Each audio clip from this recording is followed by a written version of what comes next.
Hey everybody, Josiah here. I've got Jeff Harris online, the Doer's Den.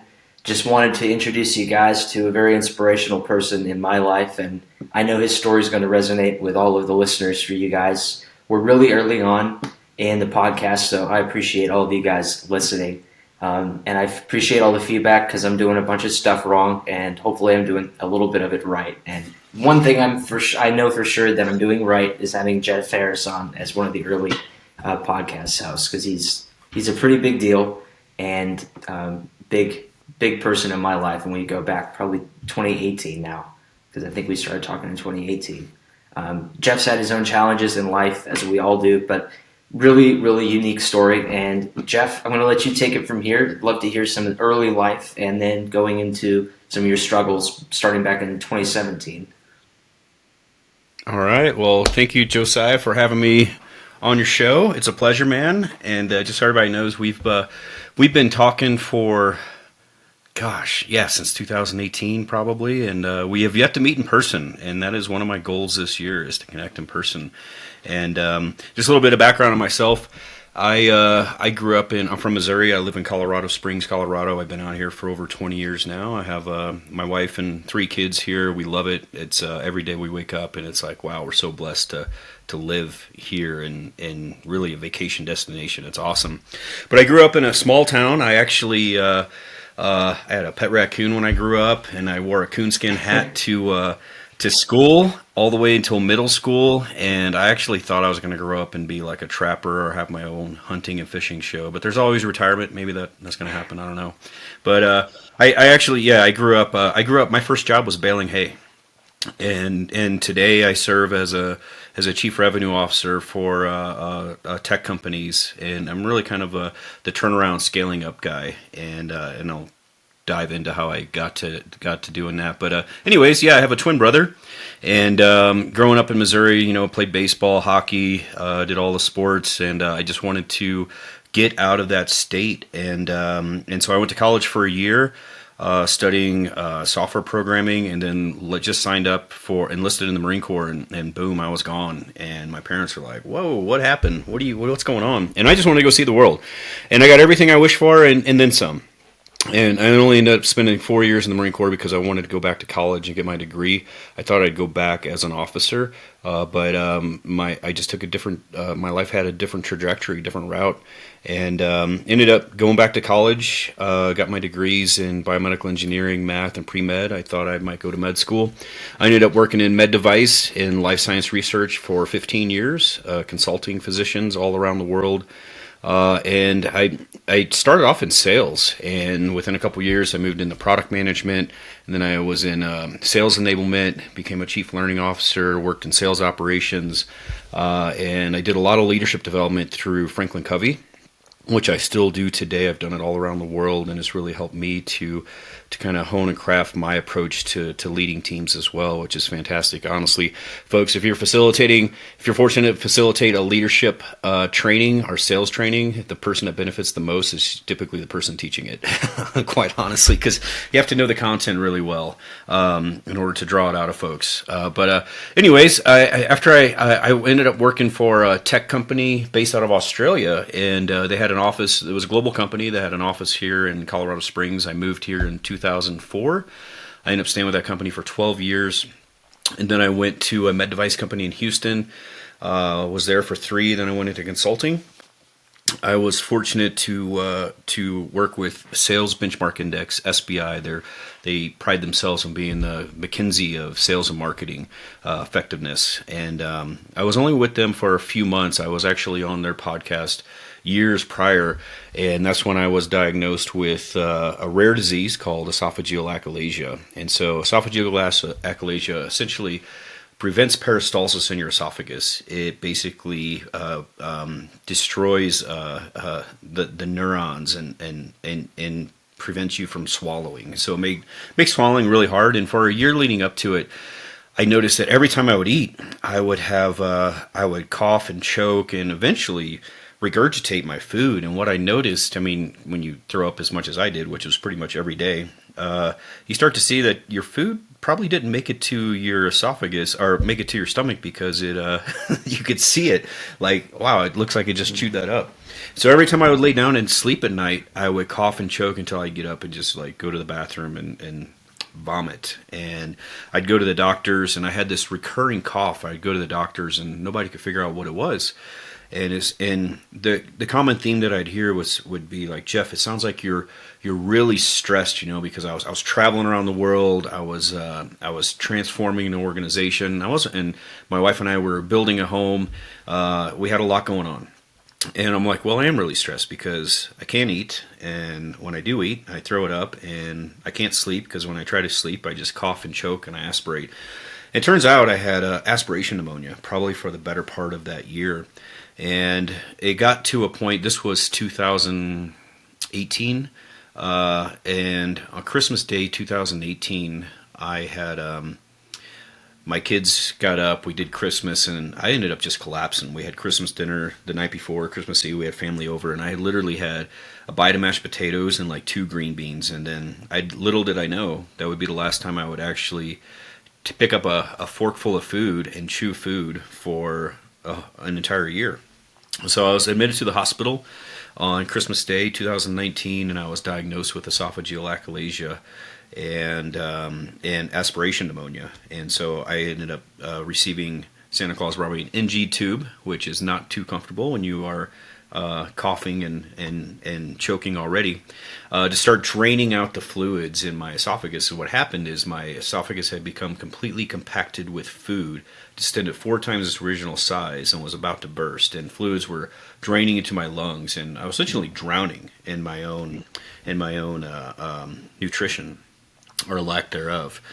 And so I stayed in the hospital for almost a week, had a procedure, upper endoscopy to clear out my esophagus, and was sent home and put on a liquid diet of, here I'm actually drinking a protein shake this morning, still my go-to. I actually love it. I embrace it. But I was sent home on a liquid diet of like protein shakes and Ensure and V8s for 10 days over the holidays, and I was like, oh my gosh, this is terrible. And went back to my doctor, and I figured, wow, after 10 days, I'd go back and probably everything would be okay, and I would just go back to eating food. And she informed me that I had this disease, and in order to eat again, because not only achalasia doesn't just cause prevent peristalsis in the esophagus, it also causes the muscles in the lower esophagus to tighten up, and it caused a stricture in my lower esophagus, so it wouldn't open up, and you have a sphincter that leads down into your stomach, and the muscles were just super, super tight, so no food could get down there. It was like trying to drink or swallow something through a cocktail straw. That was like the size that I had to go through. And so she informed me that I had to have surgery, and as soon as I could have surgery was April of that year. And so I went through more tests, went home that night. I was told that I would probably never have a steak again. I would never have like a cheeseburger or a piece of pizza, probably again in my life. And I was pretty upset. And so, but I told myself, I was like, you know what? I'm gonna cry it out tonight. I am gonna just have a little bit of poor me, a pity party, and the next morning I'm gonna get up and I'm gonna close this chapter of life, and I'm stepping forward into the unknown. I'm gonna figure this out. And so at the time, I was working as a consultant, and within about 3 weeks, I lost an enormous amount of weight. I also couldn't lay down in a bed, because if I laid down, even the liquids I drink, I couldn't drink just like a protein shake in like a normal person. I'd have to sip on it, because if I drink it too fast, I'd cough and aspirate. And if I laid down, my esophagus would never completely drain, because it was so the stricture was so intense. And so I'd have to start drinking early in the morning, and I ended up sleeping in a chair. And I slept in this chair. I'm in my home office right now, which would end up being the better part of a year. So my back went out, my hips went out. So I lost like 30 pounds. I had no strength, and literally I'm like, whoa, what is going on? And sorry, I haven't told this story in a little while, Josiah, so my mind's all over the place. But anyways, I'm home for a bit, and I called the partners in my consulting firm and said, hey, I need to take a sabbatical. I have this rare disease. I can't travel right now. This is my focus in my life. I got to get my health back. and it's going to take a few months, and they're fine with that. Meanwhile, a little bit of time goes by, and I get a call from a friend who is a CEO of a tech company in New Zealand, and he needed a chief revenue officer to do a transformation for his sales, marketing, and customer success teams. And I told him my situation, and he reminded me. He's like, Jeff, honestly, dude, he's like, your life kind of sucks right now. He's like, but if you have a team, if you have a purpose, it'll take your mind off the fact, all the suffering you're going through, and it'll make the time go by faster till you have the surgery. He's like, I just need you for 3 months to do a contract. You can lead this team remote, put together the right systems and processes and KPIs, put in the right media cadence, the operational rhythm and everything, and then you'll have your surgery and go back to your, doing consulting. And little did I know that I would end up becoming kind of the transformation guy, the turnaround guy who would end up smoke jumping into dozens of companies over the next many years, and doing this over and over and over again. I've had every C-level role you can possibly think of, and I'm grateful for it. And it was all because of this rare disease. And rarely do I know how I'm going to do these things. You just got to figure it out. But anyways, back to my disease thing is health insurance. My surgery was scheduled for April of that year. A few days prior to my actual surgery, I received a letter from my insurance denying coverage, which was really just the ultimate gut punch.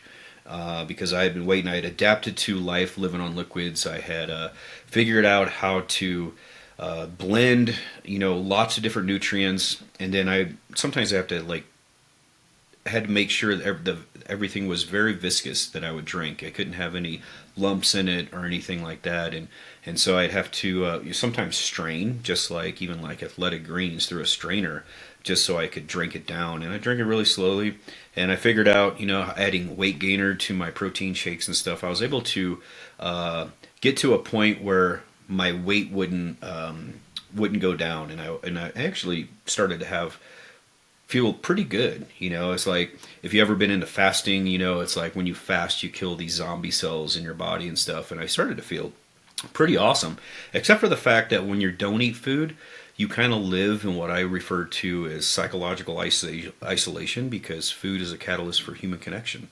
And when you miss that, you don't get to sit down and have a meal with your family. And it was very difficult for me to do that stuff. But we'll go through some of the lessons I learned. And sorry, drawing this out a little bit, but I'll try to speed it up, Josiah. But anyways, once I got that letter, my wife and I up until that point, I was just trying to battle this thing on my own. It's just like, don't tell anybody about this. It's like, this is our problem. This is my problem. I'll deal with it. Well, and this is just kind of like a small speed bump in life. And it turns out it was going to be a major mountain to climb. And so I had not asked for any help. And then once insurance pulled the plug on it, I had to embrace some vulnerability and humility, and actually come to my wife and say, I really need your help. It's like, I really need your help with battling this health insurance claim, and she did, because I was too close to it. I mean, when you can't eat and somebody's telling you it's that well, it looks like you've adapted to life on liquids, it's like, and you're pretty hangry as it is. I've reached levels of hangry that can't even be measured, probably. You're too close to the situation. And so she did. She took the ball and she ran with it, and she battled health insurance for the big part of it that year, and got my surgery approved in November of that year, and ended up going through 3 different procedures in order to have it done, because I had lived on liquids for so long. My esophagus was just in really, really terrible shape. So I had to fast initially what was 10 days, ended up being fasting on clear liquids, water and like Pedialyte, for 40 days. In the last 7 days, I was asked to go NPO, no liquids via mouth, just to keep my esophagus completely clear. And I just volunteered to do it. It's like, I came this far. And meanwhile, my career really took off in consulting. I was introduced by the CEO of that earlier company I mentioned down in New Zealand to another tech company. Came in as a CRO, took over operations, and eventually took over as CEO. And it was quite the learning experience to turn around a struggling organization from here in my chair with a company that had offices around the globe. while I'm starving to death. And so trying to lead yourself through, these times of adversity while leading a team of others was really, I mean, not only a challenge, but it was such a learning experience. And honestly, it's like taking my focus and pouring it onto the team and the company helped me to take my mind off of how, you know, terrible my quality of life was and how hungry I was and how weak, and stuff like that. But anyways, good news. I ended up finally having a successful surgery, and I had my first bite of food on Christmas Day 2019, and so I went 365 days without ever chewing a bite of food. And the first thing I had was scrambled eggs with my family. That was our Christmas meal. Whenever you don't eat food for a year, you don't get to just go sit down and have a steak or something like that. You got to learn how to eat again. And so I had to learn how to eat. I had to learn how to chew. My jaw muscles had completely atrophied. I would chew gum a lot during my fasting, just to strengthen my jaw muscles, and you got to build back your gut biome, and that's a whole nother story I won't get into. That's a disaster, but anyways, the body's pretty resilient, and going through that, I was able to live on eggs and protein shakes, and eventually cheese, and add in things like tuna and stuff within about 3 months. And so by Easter of 2020, when COVID hit, and then you can't make this stuff up. My wife and I, we had this vision of going kind of like on a restaurant tour, and traveling and stuff, and then the whole world shuts down with COVID, and so and so my first really awesome meal was Easter dinner. It was just my wife and I because it was COVID. We hadn't nobody could go out or anything, and she asked me what I wanted. I was like, oh, I want crab cakes. It's been years since I've had crab cakes, and sure enough, I bite into my first crab cake, and one of my teeth falls out, and and so I'm gonna have like an emergency dental surgery. But that was another problem as well. It's I had a lot of gum issues because I grinded away my gums from the stress and sitting up. I wear a night guard, and I couldn't wear it because I would aspirate too much, and so I ended up going through a lot of dental work over the last couple of years, and still going through it just because of grinding away. I've gone through gun grafts. I crushed a lot of teeth. And yeah, there was a lot of consequences down the line of going through that. But the good thing is I'm healthy now. I had my first bite of steak last year. It took years to actually get there. It took a long time just to be able to eat chicken and things because it's really hard for me to swallow things. There's never a day that goes by that I don't think about it. But I typically start my day with a shake around noon. It's what works for me.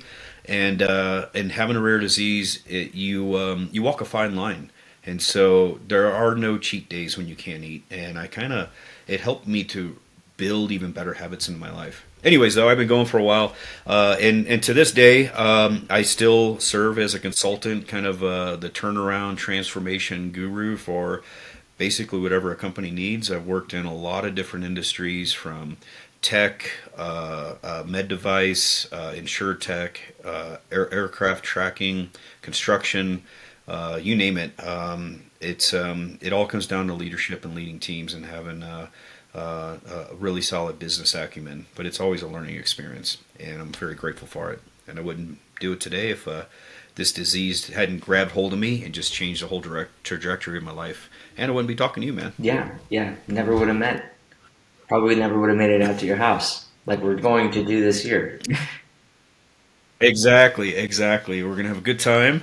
We'll enjoy some good food, and I know that was a bit lengthy, man, but it's been a while since I told this that part of the story. It's always and I'll just be honest, as you know, because you've been through very hard things as well. Sharing that stuff is not the easiest thing, and so it's you bounce around, and I think we keep it lighthearted, but there's definitely no easy days. I mean, when you find yourself on your knees because you're so weak and you're crying because you're so damn hungry, you don't like to think about those times too much. Well, the good thing is you're at least on a chicken and steak sometimes now. But yeah, to your point, when you're in the midst of the struggle, you want to mentally be anywhere else, but especially like you're saying, going through 2018, 2019, 2020, it's kind of hard to do anything else except for think about it or distract yourself with unhealthy thoughts or unhealthy things to be doing with it. It is, and one of the things that I really tried to there's quite a few things that I really tried to enforce myself early on, and number one was don't fall into a victim mindset. It's like you got to take responsibility and don't fall victim to circumstance. At the end of the day, we have to choose to rise and be a product of our choices. And I always see like a victim kind of sees like failure or adversity as a sign to stop. And I like to turn that around and say, no, I look at this is an opportunity to learn and grow. I'm going to embrace this for everything it has to teach, no matter how hard it is. And there was a huge part of this battle, that was this journey, that was really helped to strengthen my faith, because at the end of the day, I remember once, I think it was really when I was a young child. I think my dad and I were talking about religion and faith, and he had said, faith is a faith until it's all you have left to hold on to. And as you know, when you're going through these times, that's really the last thing you have to hold on to. I mean, especially when you're fasting for 40 days on top of a liquid fast for an entire year, it's like, what else can you take away from me, at this point? And so I found I really grew in my faith and my relationship with God, and to this day, it's I look at that experience as a necessity for my life, to wake me up from the direction I was going and lead me to a new path. But going back to the whole victim thing, it's like, as a victim too, victims pander to victims, and so we're looking for somebody else to kind of like validate our limitations. And so to me, though, I'm like, you have to rise above that, and you have to focus on what you can control, and ignore the things that you can't, and just embrace a growth mindset. And I think that's one of the crucial things, And I always would say to myself and say to other people, and I probably said this to you before too, is own your struggle. It's like you're given this challenge, as an opportunity to grow. And if you see it as that, it doesn't make it, a whole lot easier, but it does change your mindset so that you take action versus sitting back and suffering on, all the things that you can't do. And it's not going to get you anywhere. So I think playing victim is like playing your get out of responsibility free card, and it's not going to get you through that. It's like, if you have this perpetual victim mindset, you often tend to create situations in which you suffer, and you don't need to. And I always came back to this quote by Carl Jung, who said, "I'm not what happened to me. I am who I choose to become." And I think that really resonated with me. And some of the things I found strength in that year was poetry, scripture, and just quotes. I called it feeding the good wolf because I couldn't feed. And so I'm like, what can I do? What podcasts, what books, what can I take in? What videos can I watch to just like feed myself with super positivity and really with a growth mindset into learning and growing to tackle this obstacle. Feed the good wolf. I remember us talking about that a lot. Reading the same book around the same time. You had mailed me one, which was so sweet of you. And I remember the content that you started putting out. I know part of it was self-help because it helped you to be doing something else and to be meditating on those thoughts from strong people. And it turns you into a bit of the mountain too instead of a bit of the island. I feel like so many people, when they're going through something hard or they're in a struggle, maybe not even something as dramatic as what you've gone through, but a car accident or something like that takes them on emotion for a while. Like you said, it's really easy to play the sympathy game, which brings the waves towards you. You're an island and you want the comfort and you want the understanding, and you kind of build that and you wind up communicating with people in a support system that kind of make you the focus. And On the other side of things, if you just try and build on that and acknowledge the fact that life does suck at times, and this is your mission, your journey that God's putting you on, it kind of makes you the mountain, which makes you stand out to people more, instead of feeling like all the focus is coming towards you and that's okay, and that's the way it's always going to be now. Yeah, yeah, it's so true, and I think one of the key things, and we've talked about this, is accepting reality, and in these situations, you can waste a lot of time with asking yourself why this is happening to me, and why doesn't get you anywhere. Here's what why does. It traps you in the past, and you can't change that. You got to focus on just stepping forward as much as you can, and I look at the word decision, and the root word is cis, means to cut away. And I use this analogy a lot in organizations because my job is to serve companies as like an agent of change. And it was Socrates who once said, the secret of change is to focus all of your energy not on fighting the old, but on building the new. And the same concept applies when we're going through these things. You have to accept that yesterday is gone. And I always say, welcome today as a platform of heroic possibilities, and live it as if it was your last. And what's the one thing I like to say all the time is squeeze the marrow out of life. And literally, it's like every day is not everybody is fortunate to get this wake up call, and that's another key thing that I really grasped during this was embracing an attitude of gratitude. I had always had. I'm like a creature of habit. I've woke up and done like a gratitude journal for probably decades now, and I write down just at least 3 things that I'm grateful for. I write down a complete sentence, try to be as descriptive as possible and do something different every day. Well, that year I needed something else because I'd wake up, my wife would be cooking bacon and eggs, and I would dream about eating when I did sleep, and then you start smelling like bacon and stuff, and it enters into your dream, and you're like, oh my gosh, and you wake up, and all of a sudden, instead of waking up to like, a reality that should be wonderful, you wake up, and it's kind of like waking up to a nightmare, like, oh my God, that smells so good, and then all of a sudden it hits you, it's like, oh wait, I'm starving, I can't eat. And so, the smell of food can be an intoxicating combination of hope and hell. But you have to use that as a fuel. And so I would go on gratitude walks. I would just be like, all right, I got to activate. I'd get up, go outside, and where we live here in Colorado is pretty amazing. And I would just go out and walk, and I would do my walk as like a gratitude walk. I would start with myself as like, okay, what are all the things that I can be grateful for? I can see, I can walk, I can, all these things. And then I start spiraling outward towards my family, and then my career and where I lived and that stuff. And I would try to say things out loud daily. And by the time I would get done my walk, I'd come home and I just feel like this immense energy and power that, it's like, wow, because if you change your attitude, you can really change your life. And, attitude is one of the most important decisions you have to make every single day. It's completely up to you. And that's one of the things that really helped me through that year was, number one, accepting reality as in, okay, here's the cards I've been dealt. What I'm going to do to try to play this hand today, and then just being grateful that I got the wake up call and I could be in the fight. And I would remind myself daily, it's like, what if, and I've seen this quote in other places, and I said it to myself all the time. It's like, what if the life you're living now and the choices you're making is meant to serve as somebody else's survival guide? And so my goal, since then and during that time was always to try to reach out and give back to others. I see somebody struggling. I've been fortunate to, share my story on a lot of podcasts and do motivational talks and stuff.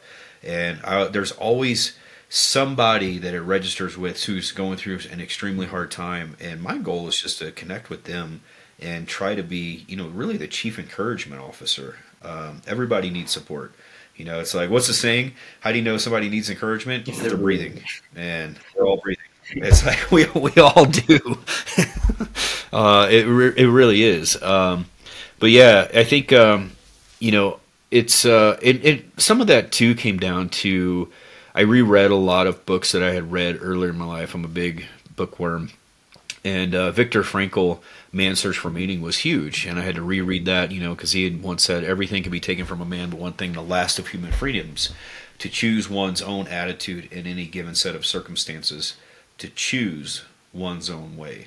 And so my goal every day was to choose a good attitude and choose a way to just, embrace the suck, if you will, and methodically get through this process. And that was the big thing too, was when you're going through these hard times, as you got to let go of the Hmm. end game. And you got to just focus on the process. You really have to fall in love with the methodically boring. And here's what I learned: if you do what's necessary long enough, the impossible, it's going to relinquish its throne. It's kind of like I like to run, and I've ran some ultra marathons. I ran an ultra marathon on my treadmill in 2020. Not the most fun thing, but hey, you know what I told myself? Run the mile you're Yeah. in. Yeah. Just run the mile you're in, and you get to the next mile, and it's like, all right, just focus on Yeah. that mile. And it comes back to the Stockdale paradox when Stockdale was he was a pilot shot down.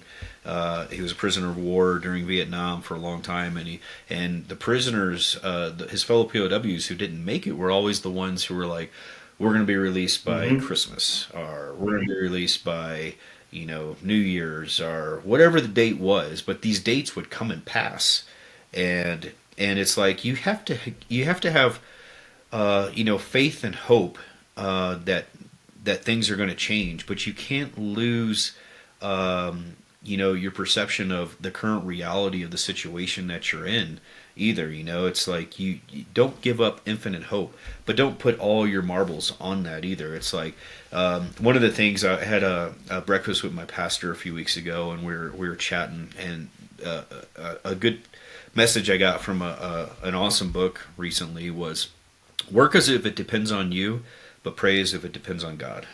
And it is really a combination of both of those things. When you're going through hard times, is you got to go to Hmm. work. Nobody's going to do it for you. You're going to have to do the work. You're the one who's going to grow and become a better version of you. And the way I looked at it that year, because I went through so many challenges of having doors slammed in my face with insurance not covering the medical procedure. And I'm just stubborn as well. I mean, at the end of the day, they're like, you can always have the procedure, Jeff, pay for it outright, which is, ungodly expensive, and then go to bat and try to, and try to get compensated for it. And I just looked at it as, well, if you're doing this to me, you're doing this to other people. And esophageal achalasia, it's like 1 in 100,000 people that get this disease, and I've connected with lots of people around the Yeah. world who have this, and I'm like, well, what happens with the people who don't battle this? And come to find out, they end up not living too long Yeah. of a You had a life, nurse, didn't especially with the you, body. who encouraged you through that? Didn't you have What's a that? nurse that wound up having achalasia as well? Yeah, yeah. So good. Yeah, good memory, man. Yeah. So when I checked into my final procedure, I went NPO because I had a procedure a few days prior, and it failed because my esophagus was in just bad shape. And so the doctor said, "Well, I can't order you to do this, Jeff, but you can volunteer to go NPO, no liquids via mouth. And if you do that, we'll hook you up to an IV. We'll give you a room here at the hospital, and you'll just live on an IV for a week, and it should enable your esophagus to like drain and clear out, and it'll give us a better shot." Well, when I went, my wife and I, we came home. This was in Denver. We came home so I could get my computer, some books, say goodbye to the kids, and went right back up to the hospital.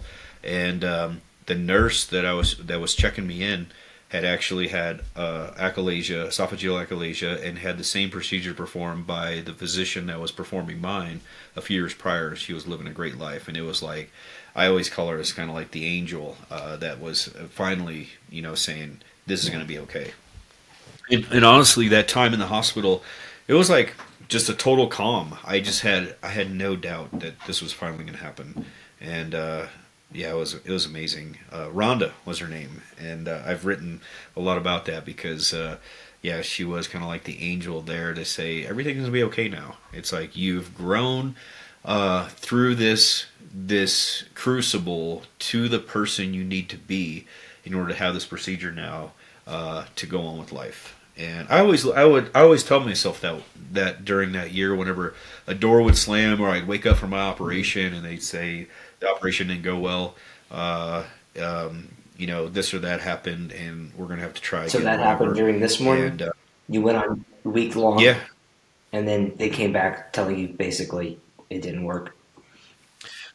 No, that was the final one. Before that, I had gone through quite a few, and I would wake up and I'd be all excited because I'd wake up and I'm like, "What happened?" And then I'd be told the surgery wasn't successful. You have to continue living on liquids, or actually, on that case, it'd be like you have to continue fasting on clear liquids, which is not the most Wow. fun thing. And the challenging thing, I have a lot of friends that do fasting because fasting is good for you. But whenever you're on a clear liquid fast, or like for that, which became 40 days for me of just clear liquids, there was no end in sight. I didn't know in this. I mean, I was told initially, hey, you need to fast for 10 days on clear liquids. I mean, I had to give them my protein shakes, and I never thought I'd be so happy to have another protein shake because I swore it off. I was like, I'll never have another protein shake in my life when I'm done with this. And I drink them Yeah. every single day. I'm like the smoothie king. I love it. It's my favorite meal of the day because it's so nutritious. I put a whole lot of Yeah. things in Who'd there, have thunk? but it works for me. And it's Yeah. easy. Who'd have thunk that would be the thing you look forward to out of, you can have steak now and you wake up in the morning, you're like, I get this.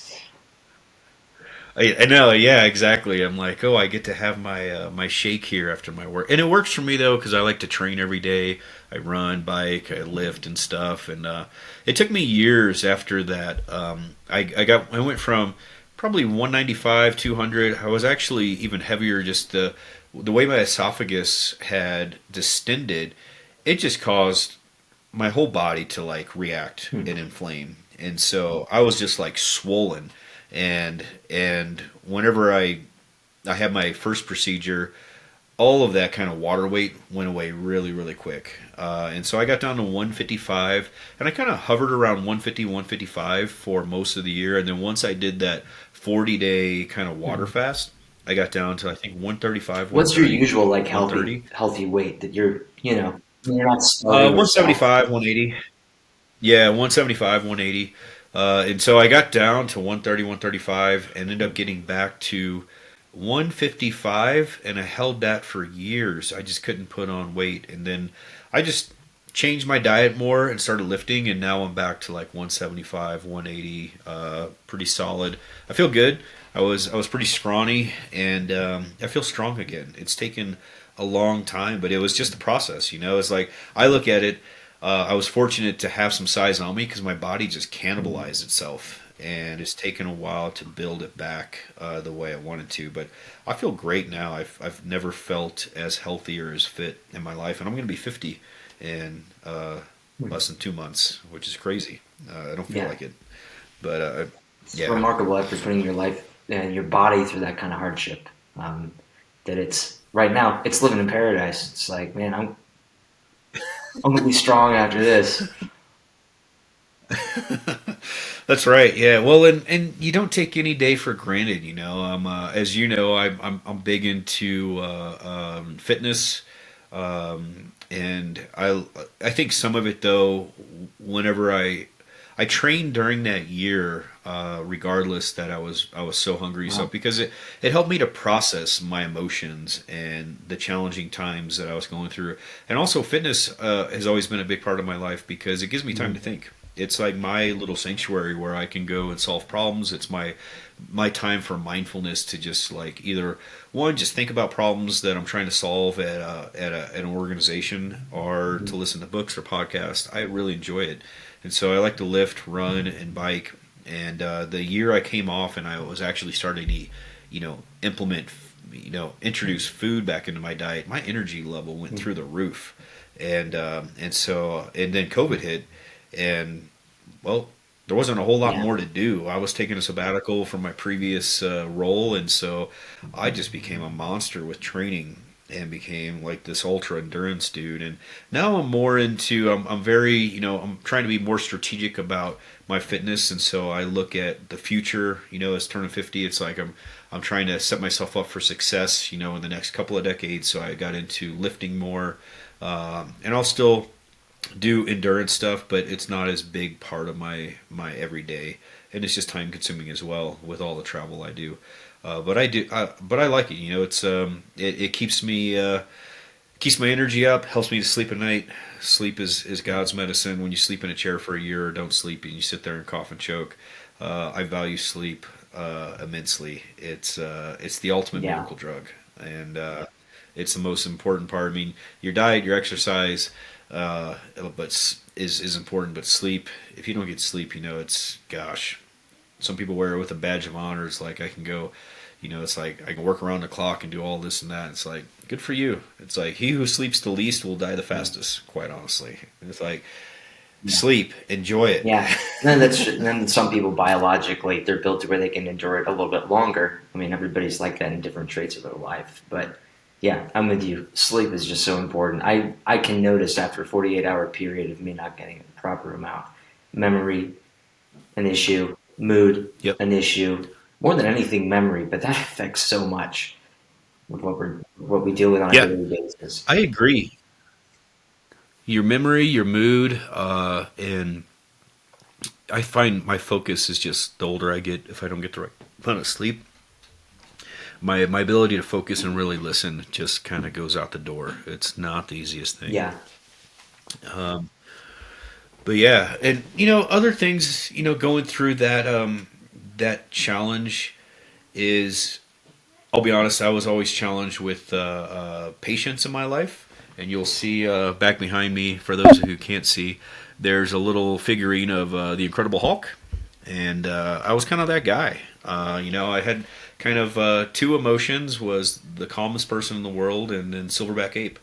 And I ended up going through. I had an emotional intelligence coach for a while, and studied emotional intelligence, and ended up facilitating it around the globe. And it's one of those. It's unlike IQ, EQ. It's Mhm. dynamic. It's something you can grow and get better at. And to me, I think going through that really helped me to embrace patience, because patience is strength. And it's one of the quotes I really love by Lao Tzu is nature does not hurry, yet everything is accomplished. Yeah. And it's so true. And that's one of the hardest things in my life was having the patience to wait and just be calm. And but it's really the ultimate remedy, and it can be the most elusive as well. And I think to now in this chapter of my life, it's just my wife and I talk about this. Just like I'm just much more easygoing. The ability to adapt, because I'm an ENTJ, so I like a plan and I just like to stick with the plan. But as I went through that crucible, I could just be more adaptable, and it doesn't bother me at all. It's just kind of like, it's all good. And so I look at like all the benefits of going through hard Mhm. things, like that one, and it's really helped me to become a better version of me. And I think for any of you out there who are going through hard things, embrace it as an opportunity to learn and grow, and you'll come out the other side a whole different person. And trust me, I used to say this to myself. It's like there is a future you. Make that next level of you proud of the choices and the attitude that you're embracing today, because there's another version of you out there, a whole nother level that's waiting on you to endure these hard things that are happening to you today. And as you know, Josiah, I mean, look at where you are. You've been there and done it. Yeah. It's remarkable. One thing I struggled with early on, you and I have talked about this a little bit, but just for context, 14 to 18 months is essentially what they told Lauren and me. They're like, we can extend your life, but honestly, that's like 18 would be a miracle. And once we got past the 18, thankful, but I was thankful and grateful. But I also had this survivor's guilt. And is that something you've kind of dealt with, with your family and just personally because there's only 100,000 people, like you said, with achalasia that get diagnosed. Is that something that you struggled with, just feeling like I've got to make the most of every day because there's people who couldn't or can't? Yeah, yeah, absolutely, and that's why I live my life to the max now, and do all the things that I do. Work career wise, personally, all the travel my family and I do. all the challenges I put myself through, it's because not everybody gets this opportunity, and I look at it as living life to like I got a new lease on life, honestly, and I didn't realize how sick I was because I was traveling the world. My career was pretty awesome. I thought I was a pretty healthy and fit dude, except I had this like nonstop cough and I couldn't eat food for the life of me and keep it down. And I just thought I was like, wow, I'm super stressed. I mean, it must be a thing when you're in your 40s.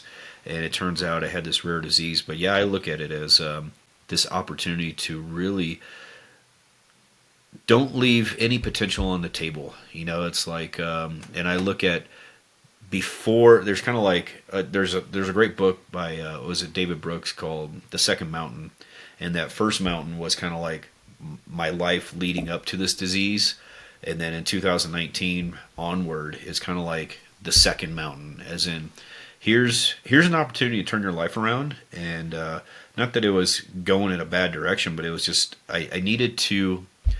The big thing I needed to do was stop working for people, quite honestly, stop working for organizations and start working for myself, doing the things that I thought that I was probably too afraid to go do, like start my own business and do my own thing. I was like, oh, I didn't think I could do that. I didn't believe in myself. And this disease helped me to realize that life is really short and you are capable. You're capable of so much more. And to not leave potential on the table. When I was in the Marine Corps, I prided myself on fitness, and there were so many things I wanted to do when I got out, and I think this disease helped me to realize that life is short and live it to the max. But also it really pushed me to set an example for others, and also like my kids. I didn't want my kids to see like their dad sitting around wallowing in his own you know, troubling times. And so I looked at it as an opportunity. It's like, hey, here's an opportunity to really hold on to your character and show some fortitude and grit and resilience and perseverance and tenacity, and demonstrate that to others, because people do what people see. And I'm like, I don't want anybody, any of my family or friends, anyone to see me suffering. I want anybody to know that I'm going without eating. People would notice because I would come out. And here's the thing, when you lose as much weight as I did, it gets pretty expensive because none of your clothes fit anymore. And so people would notice because I would go to an event to give a talk, and I wouldn't prepare in time, and I'd put on my clothes and it looked like 2 or 3 times the size. It's just little things you And it's like, I don't know if it's yeah, and it's like, whoa, what happened to me? And so you end up having to buy a whole new wardrobe, which gets expensive. But that's how people would notice, is they're like, wow, you look a little thin there, buddy. You're like, well, I've been trying to lose weight. This is a new look for me. Yeah, exactly. But it could be challenging because, when company really, the word comes, it kind of means to break bread together. And that's one of the challenging things in business is, it's pretty normal to have a business lunch or a business dinner, and you don't want to turn it on you. And so I became the king of, what is it, the Irish exit, I think it's called. It's like where you just disappear, where it's like, hey, we're all going out to get something to eat here and get some drinks. And I'm like, blah, blah, blah, blah. Yeah. And then boom, you just kind of like vanish, The Irish exit. It's yeah. It's like, I was like this apparition. It's like, man, dude, how come we never see you out there? I didn't want to put the spotlight on me and what I was going, like, I just want to go through this. I'm like, my job here is to serve the team. It's and at the end of the day, as a leader, all responsibility is on you, but it's not about you. You're there to serve the team and to make the people better. And so I didn't want my personal issues to cloud what we were trying to do. Let's talk about that a little bit. One thing I wanted to stop on that while we were thinking about it, or while I was thinking about it. During this period, you were talking about how you did the Irish exit. How much of this experience were you sharing at work with the people that on your teams, and how much of this were you really sharing with the effects of what it felt like for you, and how much your wife was going through, and then observing it around your kids, around your family, of how it was affecting them? Yeah. Yeah, good question. So we kept it. I kept it to myself, my family and I, until April of that year, whenever insurance pulled the plug, and then I What year wrote was a this when insurance pulled the my plug? Okay. 2019. Then I wrote an article on LinkedIn. I think it's called "Hungry for Greatness," "Hunger for Greatness," and I kind of went public with the cards I was dealt and the mindset I was adapting. And it wasn't about any type of poor me. It was really to try to help bring light to the challenges of American health insurance and try to inspire other people who are going through hard things. As in, here's the mindset that I'm adopting to go through this. And so I ended up writing, not every month, but I think I wrote probably 6 articles that year, as far as just kind of like my mindset and different procedures I go through. They didn't work, and and just my learnings. And so it was all written in a form of to be positive. But I people I worked with knew, companies that I worked with knew what I was going through, but it wasn't like the topic of conversation.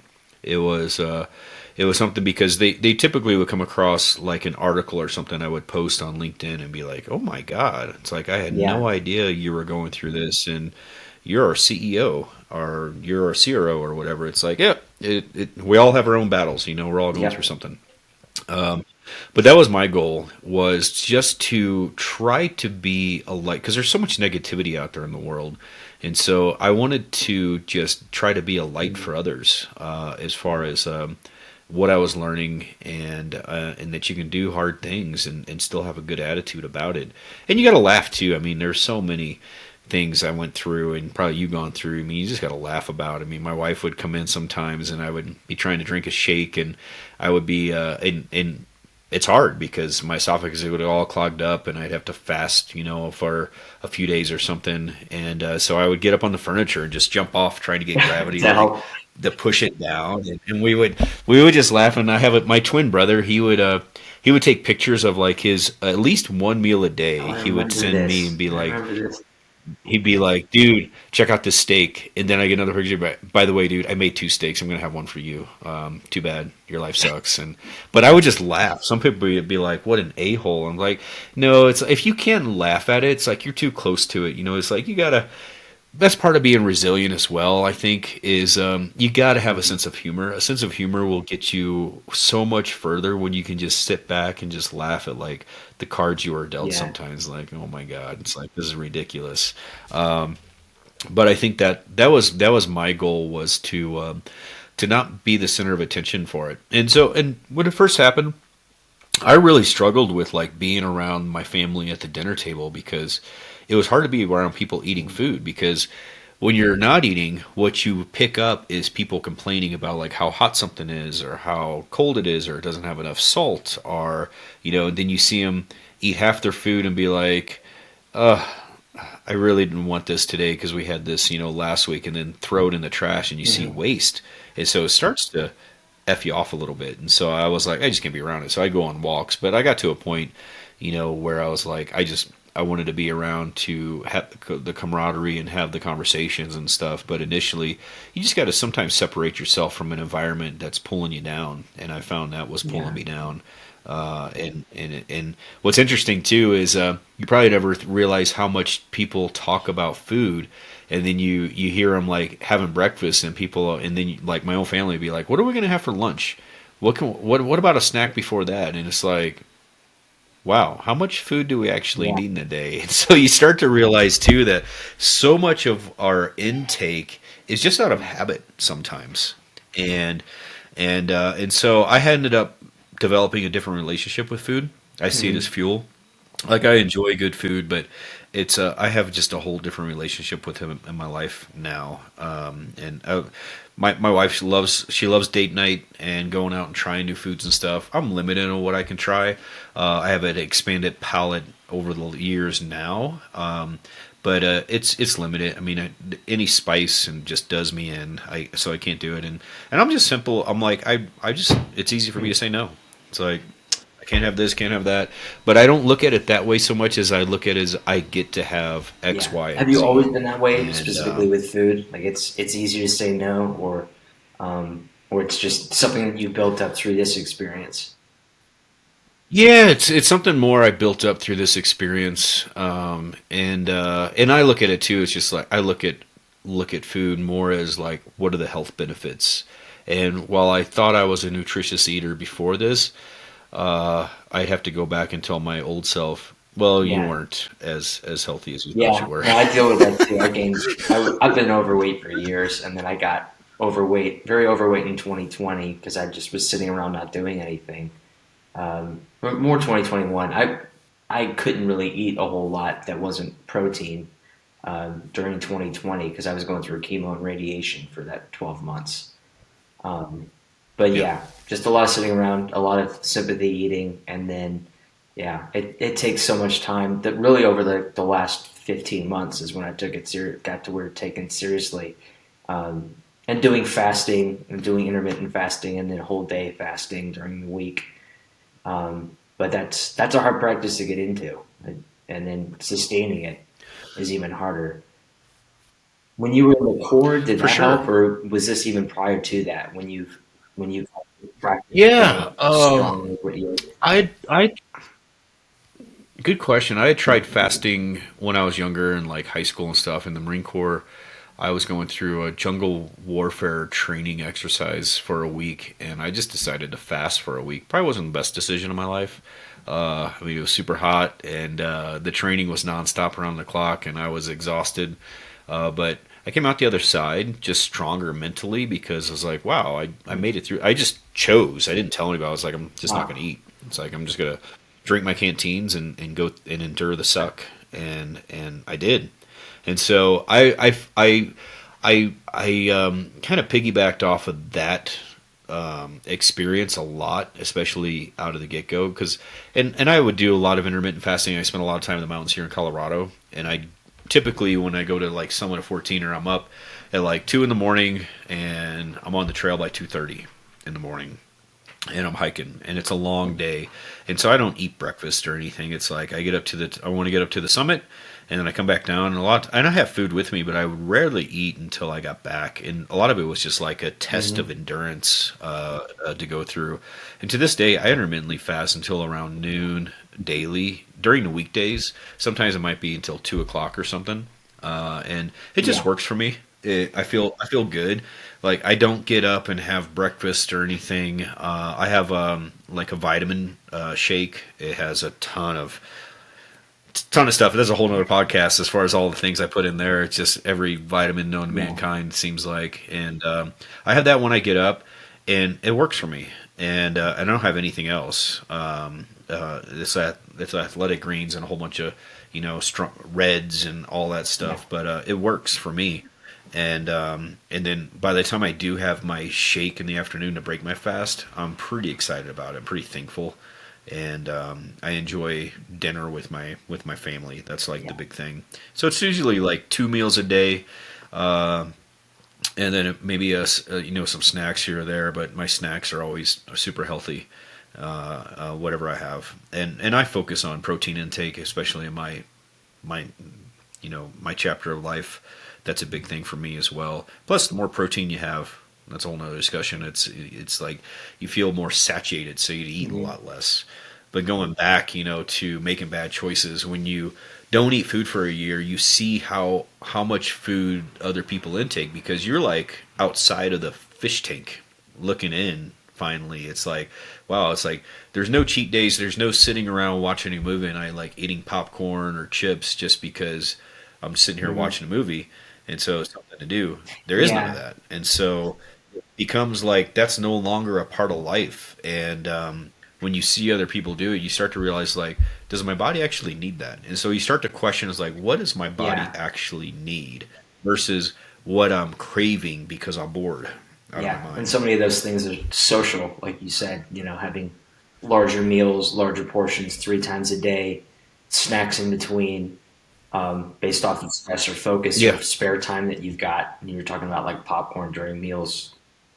It's that's something you associate with meals in the same way I do like goobers or something like that. It's something you do while we're watching a Yeah. movie, but that's one thing that a lot of people have asked me about when they ask, what did you do to turn it around and start losing a bunch of weight? And I'm like, a lot of little things.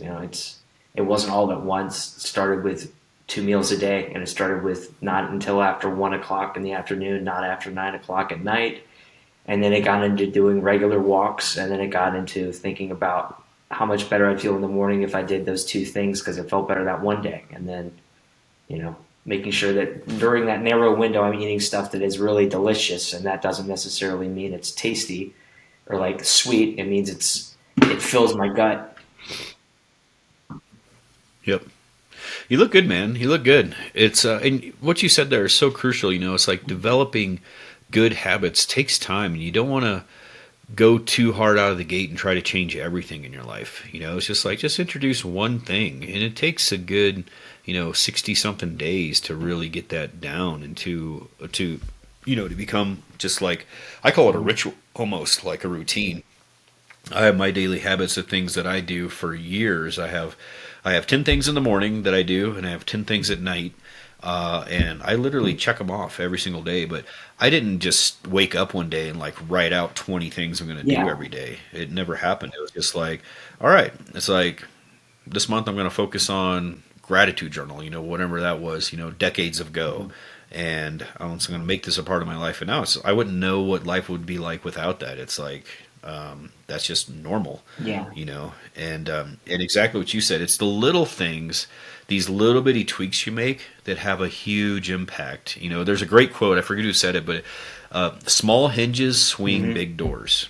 And it's those little things about what you eat, when you eat, going for Hmm. walks, that are crucial. My wife and I are excited because I've been home for like 3 months. Just exited a company. I'm on a sabbatical this month, and we love our afternoon walks here in Colorado. And I got a lot of time on my hands, and it's wonderful. And then yesterday we got to go on an afternoon walk, have dinner, and then go on an evening walk, which is Yeah. great. It's Yeah. those little things that Yeah. It are doesn't even have to huge. be exercise as much as things that make you feel better. The podcast. This isn't something I started because I saw some opportunity, some small opportunity for revenue down the road. I miss having conversations with strong people, um, and that was something for me. I'm just a social person, and some people aren't like that. And maybe you just need to, like you said, write in a diary. One thing I started doing um, was the grateful notes at the end of every night. I do three, and I think I picked that up from you.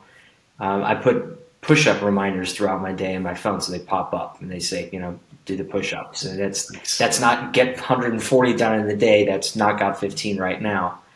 And then, thankfulness note. I've got some set up again. Going back to memory, I always want to make sure that Lauren feels appreciated. So I literally started making commitment notes one every 2 weeks where it says get Lauren something special, take her on a date, make sure that you do something for her today. And it's not that I don't care if I don't get that reminder. It becomes an obligation. Well, not an obligation is a bad word, but it's something in my calendar that I get to check off once I've done it.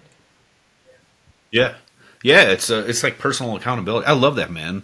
And same thing. I travel a lot for work, and so I have a kind of a monthly reminder that I have on my calendar as far as like sending flowers, making sure like I take my wife on a date night at least Mm-hmm. once a week. It's like these little things that relationship it's a team effort, and you have to be Mm-hmm. intentional about making it work. And it's those little things. It's that Yeah. really add up. And I do the same. I have reminders all over. It's such a good example. It's like right now my one of the things I had done for years. Like I love reading HBR, but I would hold myself accountable for reading one HBR article a week, and I'm like, why only one a week? It doesn't take me, not even 10 minutes to Yeah. read this thing. It's like, why don't I just read one a day? What if I read one a day for a year? So I started it this month, and it's like one a day. It doesn't take me long, and sure enough, it's like, wow, this is it. It's every single one I read is super useful, and it's just a new habit because I read typically a Mm-hmm. book a week, and I listen to a book a week. So I go through over 100 books a year. But I really find kind of the bite-sized HBR article to be really valuable in whatever I'm HD doing. article. And Yeah, Harvard Business Review. Yep. And so that's become like a daily thing where I just have them on my iPad where it's like, all right, 10 minutes, and I have a reminder. It's like, oh, yeah, just take 10 minutes out of your day, read this. How can you apply a few of these best practices to what you're doing right now with a company? And so far, it's been hugely beneficial. But I need those reminders, to do it. I have them either on my calendar or I have like on my phone, and it's crucial to do it. And just kind of until it becomes just like this routine ritual that can't be broken. It's like every day with the things I do with reading, gratitude, fitness, all I do a cold plunge and all this stuff, and it's all for my health and kind of setting my future self up for success. But I have to like be very intentional about making these a habit, and I look at it as like putting another link in the chain. And so every day I'm trying to build this chain, and I don't want to miss a link because you miss one and the chain gets weaker, and you miss two, you miss The three, cold plunge. and it just What is it with people in the cold plunge? I actually did research on it. I see stuff. I see case studies in both directions. I mean, I'm all for challenging yourself on doing stuff, but agony without it's agonizing. I've done it. It sucks. And then I started looking into it yeah, because Joe Rogan had a guy on his podcast who had been doing it for a long time, and he saw benefits in people that were dealing with. He did a case study of like 100 people, and he saw that 50% of them that did it for 5 minutes or more saw a positive inkling in health improvements over the course of their life and over the course of a 10-year span, and the other half didn't. And I was like, okay, well, this is confusing. Is it mindset? Is it personal mindset more than it is, you know, some embracing the suck yeah, mentally going into it? And then there's the other half of people who you're going into it thinking, this is going to suck and I'm not okay with suck. yeah. It's a combination. It's like there's the mental aspect. I look at as a leader, your job is to remain calm amidst the storm, and part of that is because emotions, are highly contagious, and so calm breeds calm. And this is so crucial for any leaders out there. It's like you come in and a situation happens and you freak out. Everybody's gonna freak out. It's like just be calm, just chill, find your breath. And so part of it is mental, just finding the calm in the storm. And let's be honest, it's like 10 to 15 minutes, or the first 10 to 15 seconds in a cold plunge is probably the worst part of my entire day every day. And I toyed around with it last year, and then coming into this year, I was just like, I'm going to just make this more of a daily habit. And it's never easy. I mean, it's something I dread when I get up. I'm like, ooh, it's You going to be do. terrible. But I feel great. It helps. Sorry, go ahead. What's that? You made me think about I the was going to say fact it that you helps with also do Epsom salts too. So are you doing both at the same time? Okay. yeah. Yeah, good question. So I was doing the cold plunge. Well, first off, the benefits I find are helps with decreasing inflammation, helps with muscle recovery, helps with sleep, helps with your immune system, strengthen your immune system, helps with circulation. There's a lot of benefits, and as much as I train, I'm always looking for that edge for recovery. And so I was doing cold baths or the cold plunge in the evening, and I found it.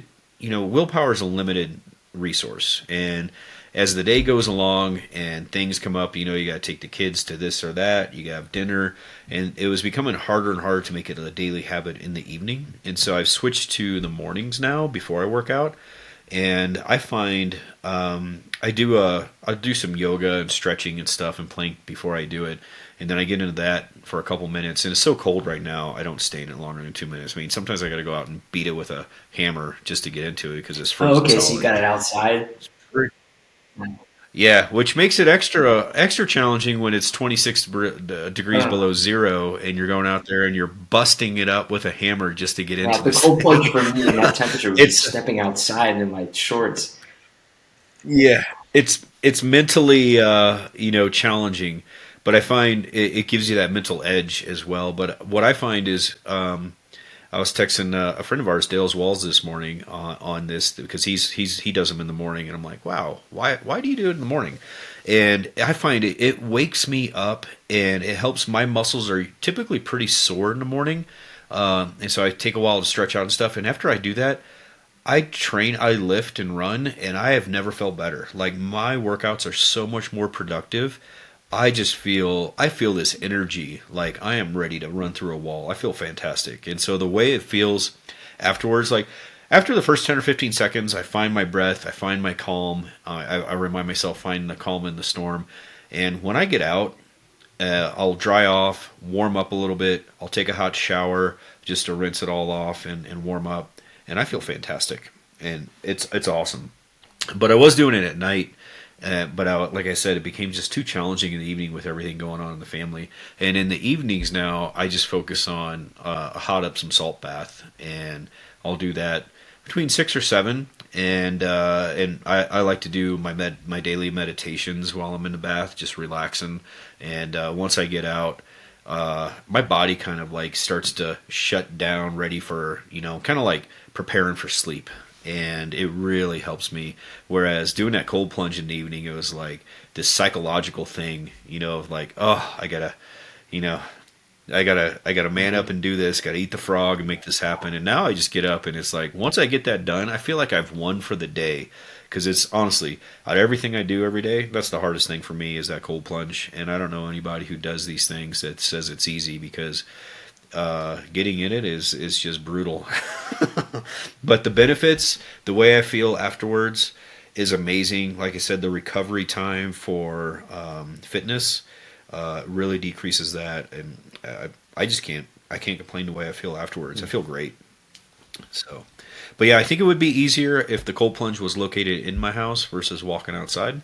In the extreme cold, that does add an extra layer of Yeah, suck. especially when you're having to break it apart because instead of jumping in for 2 minutes, you got to be thinking about it. Yeah, I keep a big hammer sitting outside now. I used to just always go out to the garage and I just keep the hammer sitting out there, a big sledgehammer, and I I bust it up that way. I think going back a little bit, there's so many people. I know so many people who, gratefully for me, they've reached out and they're like, "When are you going to do another podcast?" And some of them have shared their story as to why they're like looking for a message like that. And it's not any big thing. It's just because there's one big thing or a few little things that are going on in their life, and they're looking for some motivation, not even inspiration, but motivation as to just changing one thing. And a lot of it isn't physical, which I think you and I have developed into now, because it's something we can concentrate on. For a Hmm. lot of them, it's just mental hardships that they're going through. Yeah, and a couple other things I find with the cold plunge too is it's an ability to practice mindfulness. I mean, when I'm in it, I'm focusing on my breath. I'm being extremely patient. Just I find it's an opportunity to relish in acceptance, if you will. Just accept the cold and embrace it, and also a time to be patient. So there's all these kind of benefits psychologically and physically that really come out of it that I find are extremely helpful. And here's one of the things I've learned: you can cold plunge every day and never post anything about it on social media. Hopefully, people will learn that because I never post about it. But I see some people who post every single day about a cold plunge, and it's like you can cold plunge, you can run every day, you can train like Rocky, and you don't have to tell anybody about it, folks. It's like here's the thing: the most beautiful photographs in the history of the world were once developed in a dark room. Just Yeah, go dark. It's one thing to try to inspire others. It's another to try to validate what you're doing every day because you're addicted to likes on yeah, social media, and that's just not my thing. yeah. I don't If you really think care. about like the best pictures that you see in people's houses and in studios and in museums, most of them don't have people in them at all. And if they did, those people are long gone, and you probably aren't going to read the write up on who that person was. You're just looking at it, and a lot of the time I'll look at it, I'm like, what nut climbed this? You know, it's beautiful, Yeah, like it's incredible, but you're not thinking about that person's backstory or why they were doing it or what was going on in their life. You're just thinking to yourself, that's pretty remarkable. That's a remarkable view. yeah, yeah, yep. Yeah, and that's another thing. This year we're kind of getting into some habits here. Is things that I've tried to stop doing. Is like I found myself last year a bit doom scrolling on social media, and it's like, what am I doing? So I just took all those apps off my phone, and if I want to have a doom scrolling session, I have to go sit down on my computer and actually log in and do it. So it's less than it's not really a big part of my life anymore, and I find I just get so much more done. And plus, it's I think it's just better mentally. I just get more done. I'm focused. It's like I'm just gonna read another book or something instead of just doom scrolling on social media, which is a complete waste. It's fine to do it once in a while, and have some laughs and things, and it's fun, but it's just not for me. And that's one of the things I've been focused on out of the gate this year, and it's been hugely beneficial, just like from a psychological aspect.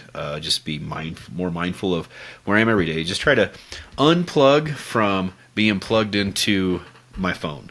And so I find I have less and less apps on my phone just so that I can use it as a phone, pretty much. And it's way better, man. Well, I would argue that personally, you and I met because of the device in my hand, and some of the strongest people I know in my life I met because of that. And there's things that folks listening to this can do. If you are endlessly scrolling, it's probably because of the content that you're putting in front of your eyes. And Instagram, Facebook, there's great communities on, but you have to be intentional. I went through my suggested feed at one point last year, the year before, and I just started tapping on stuff that it was irrelevant or doom scrolling. And it was inviting for me to be doom scrolling, and I just told I don't want to see this content. And then I started purposely searching content that I wanted to see, stuff around aviation, stuff around sports that I'm into, like rugby and tennis, and I told I like this content. And it took me all of 15 minutes, and now that's all I ever see is motivational quotes by really intelligent people like Marcus Aurelius. Probably about 50% of the quotes by Marcus Aurelius probably aren't Marcus Aurelius. I don't think he spent that much time talking and writing. I agree. But now it's more a time for enlightenment and following up with people whose lives I'm actually really interested in or inspired by. So I think there can be some benefits of the mediums. Early on, when I was on Facebook looking for support groups for glioblastoma, I was looking for inspiration and motivation, and I almost immediately cut myself off from all those communities because they were so negative. So I don't really communicate with a lot of people in those communities unless it's people reaching out to Lauren or I asking for real questions about how to deal with it, what we're doing. That's interesting, man. I had the same experience. I was ostracized from various support groups because of being, it's called toxic positivity, I think is the term. I'd post really positive things and they would tear it down. And I even, my background is in biomedical engineering. I worked with a group of biomedical engineers at Georgia Tech down the road from you on a device to help repair peristalsis and achalasia patients, and posted a video about, what the team had done. And it was taken down within 2 minutes. And I was like, I'm out of here. It's basically just a lot of people, like I said, victims wanting to seek validation for being a victim. And so I find those support groups are useless. And you're right. If you're intentional on social media and you kind of train your feed to feed you what is useful, it can be very beneficial. And mine are like that, but I find I'm in a point in my life I just don't go through it too much anymore, which works for me. It's hard when you're reading 100 books a year. Yeah, I'd rather be reading. I read 4 at a time, and the reason why is because my mind gets so easily distracted. I'll read a chapter at a time, and if I'm still really engaged, I'll read another chapter. But my requirement for the day is to read a chapter in each book. And once I get to a stopping point where I'm either getting distracted, honestly, by one of the other books I want to read, or just the content is losing my focus, I'll switch to a different book.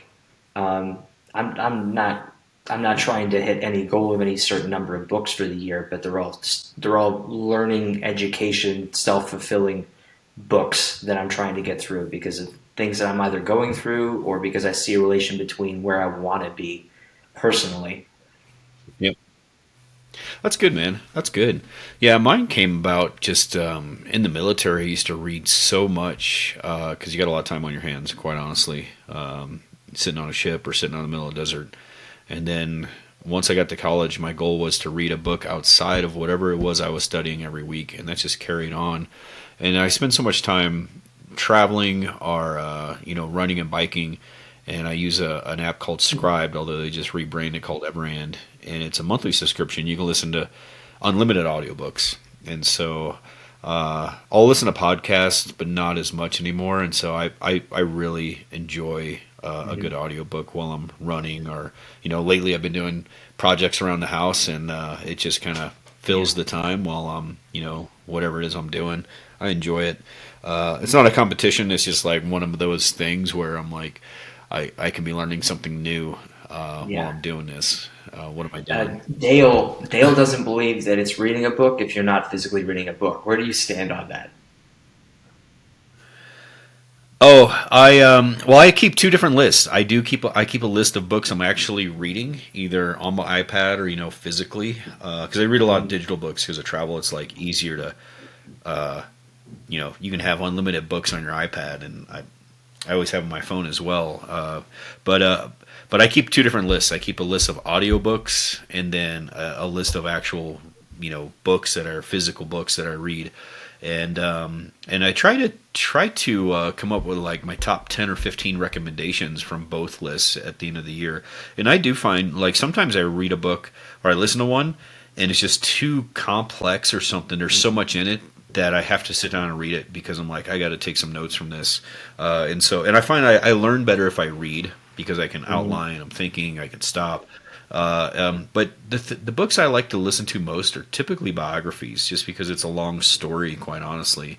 So I'm not sitting there like underlining, key things that I want to remember. It's just like a story that I really enjoy.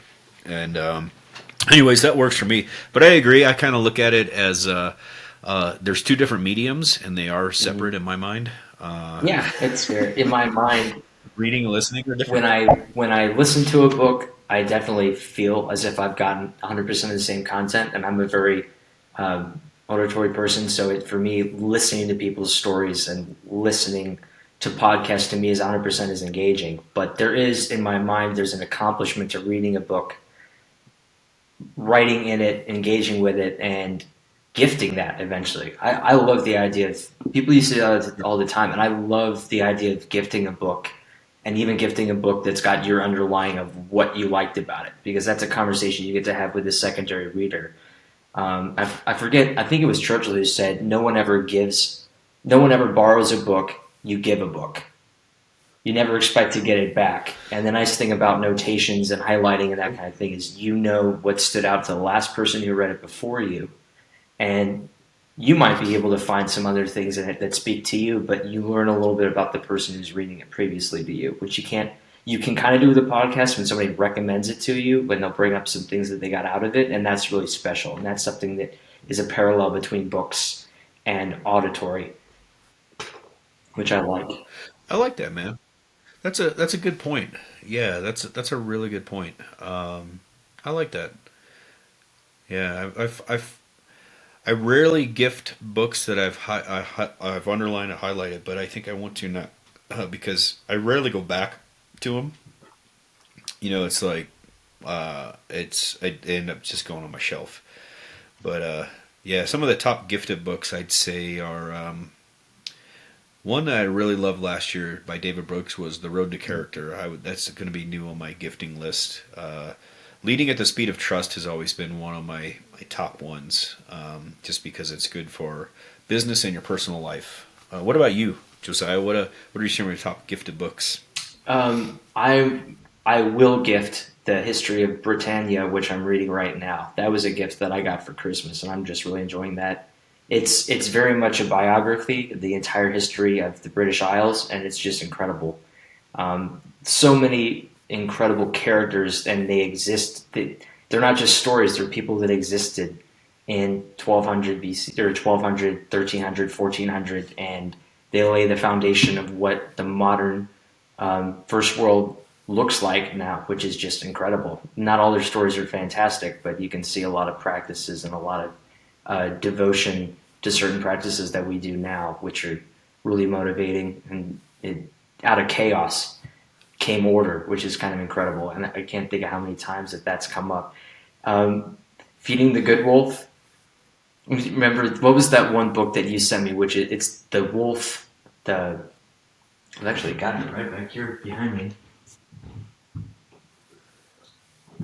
Oh, sorry, not wolf. The Last Arrow. The Last The Last Arrow. Arrow. I Yes. love that book. That one I actually have gone back and read, but I do agree with you. Most books that I have wind up sitting on the shelf afterwards. It's a bit of a trophy when I finish it, but I do really like getting books that were from somebody else that they've read before. My father's like you; he's an addict reader. He probably reads a hundred books a year, and he's been doing that for a long time. He has stacks of them next to the bed that he's read, and he just hasn't back to putting them on the shelf. Um, That sounds like me. Yep. I'm looking around my office. There's stacks of books everywhere. There's books in pretty much every room of our house. I remember a quote I read when I was young. It said, a room without books is like a body yeah, without a yeah, soul." I think every room in our house has a lot of soul, and there's just stacks of books that have either been read and haven't been filed away or waiting to be mhm, read. And I have new books come in almost every day. And my wife, she doesn't complain. She's an avid reader as well.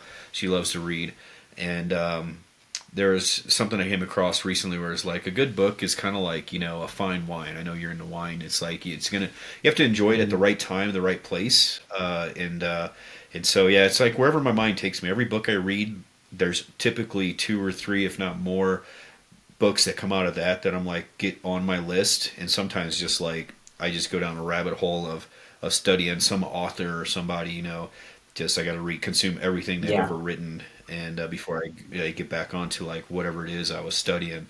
And I like it, man. It's it's literally decades and days. You get to learn in days what it took somebody else decades to possibly learn, and so it's just this yeah, adventure that you get to go on, and I love it. It's a lot of fun. I mean, even if I wasn't a consultant, uh, I would still consume as much as I do, because here's the thing with being in leadership or being a consultant or an advisor to a company.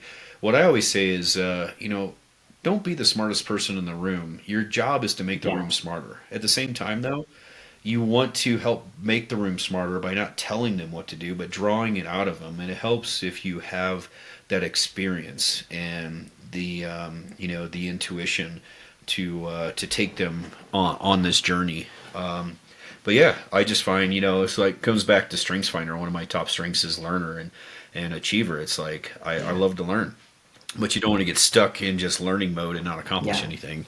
And so I have times in the morning and the evening where I sit and read, and it's my time. I really really enjoy it. It's one of my favorite times of the day, which is way more fun than the cold plunge. I'll be honest. Yeah, dreading one and just can't wait for the next one. Well, thank you so much for having me, Josiah. It's been a pleasure, and I hope we add value to your audience. Yeah, definitely. Thanks for the privilege of having you as one of the early guests. It's an honor. My pleasure, man. Take care. Thank you.